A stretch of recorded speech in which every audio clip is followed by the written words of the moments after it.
We were talking about the pandemic and how it was the nail in the coffin for the American way of life, starting with lockdowns. That's what we were talking about last time.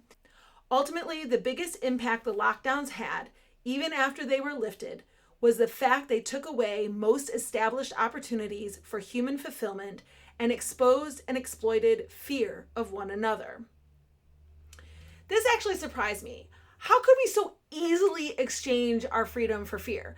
How could we so easily exchange our faith for fear? I didn't get it then, and I don't get it now. The catchphrase at the time was, but people are dying. Yes, they are. And they always have been dying, and they always will die. It's one of the sure things in life, death and taxes, right? I find it amazing that by taking away the freedom of thought, evoking fear in the masses, that the powers that be were able to convince a large part of the population that compliance with their edicts would somehow solve the suffering and death problem that's been around since the beginning of time. I do get that people subconsciously believe that if they can do something about a problem, they somehow have a modicum of control over it. And thus, locking down was something they could do and then pretend they had control over suffering and death, that they were doing something good for humanity. But I don't understand how every life could be so important that even one death was too many, yet the rights and the liberties of the individual were so unimportant. So is one individual important, or is one individual not important? Anyway, so I do understand that people believe they have control over a situation, even if it's a subconscious belief, if there's something they can do about it, constructively do about it. So this idea that they were doing something good for humanity with the lockdowns, I think the same thing happened with masking. It's not that big a deal. It shows that you care. And really a phrase that I heard a lot is like, what is the big deal? It's just something small I can do to show that I care, right? So universal masking. Masks not only trap pathogens, allowing them to multiply, but masks also reduce oxygen intake and increase CO2 intake, which can cause headaches and even more anxiety. Masks also dehumanize the wearer, which is why they were required in slave seasoning environments hundreds of years ago, and why they are still required on women in oppressive cultures, though there the masks are called veils. Masks obstruct expressions and micro-expressions, force the wearer to speak differently to be understood, and ultimately limit our ability to communicate with one another, as most of what we communicate is nonverbal. Dehumanization and communication obstruction in turn impede empathy, which leads to an increase in hostility. In the youngest of children, masking is not only dangerous to the wearer due to high carbon dioxide levels, but when everyone else around them is also wearing masks, children will not make friends. They never even learn empathy, and it has been shown universal masking prevents, or at least significantly delays, the development of language and speech. I actually don't say anything about this in the book, but the evidence is now out and there for everyone to see. Wearing a cloth or paper mask actually did more harm than good, and not just to the wearer. I'm not just talking about CO2 and pathogens inside the mask, but it did more harm than good for those interacting with masked individuals. Remember the argument that it isn't about stopping the virus, but the water droplets that the virus is in, like a surgeon wearing a mask during surgery, right? But first of all, we're not in a sterile environment performing surgery. We're trying to participate in society. And did you know that when people are wearing masks, most often they try to speak louder so the sound can come out more clearly through the mask? And did you know that when you use more forceful breaths, like when you are speaking loudly to force it through the mask.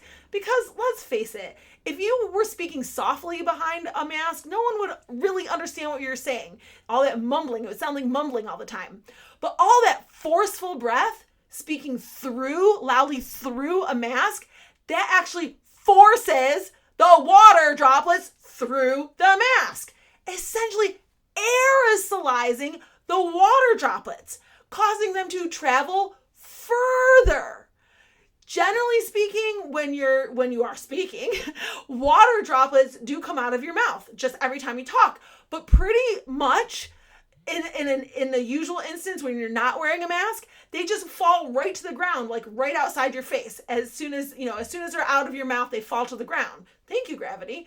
And when people are not wearing a mask, but standing just 3 feet away, they're basically outside the radius of where those water droplets would fall. I mean, they're spitting, but that's not what we're talking about. Essentially, just these water droplets that usually come out of your mouth, they fall right in front of you, and they're never going to reach more than 3 feet away. However, once you put on that mask and start speaking forcefully through it, aerosolizing the water, that vapor travels more like 21 feet before falling to the ground. So this 6 feet of social distancing was way too much, double what was needed if you were not wearing a mask, and not far enough for those wearing masks. I mean, they had it so backwards. The people wearing masks should have been way far away from each other, and the people not wearing masks could be up close to each other, and they had it backwards. I can't even. Yet, even so, universal masking was encouraged, mandated through executive order at every level of government, and enforced by businesses, schools, even preschools, and by local police forces. In addition, partitions went up, limits on the number of people gathering were put into place, even for family at holiday meals and homes. Now, this limit to family interaction is actually one of the things that bothers me the most. There were governments that not only wanted to control your family dynamics during the holidays, but also actively sent out other civilians to catch you in the act so you could be punished for gathering with your family. Now, I come back to family later on in the book, but this is also one of those places where they don't trust you to make your own sound judgments and decisions, not just in the public sphere, but in your own home. They don't trust you to make good decisions without them telling you what you should do. But then they turn around and say we should trust everyone else to do what is best for me. We once understood this idea of risk, and we were all tasked with evaluating that risk for ourselves. But now we're supposed to trust a stranger or a world of strangers to have my best interest at heart when I cannot trust them with their own decisions? It makes no sense. Social distancing, even though ridiculous, was enforced. Neighbors snitched on each other. Mandatory testing was implemented for school and many workplaces.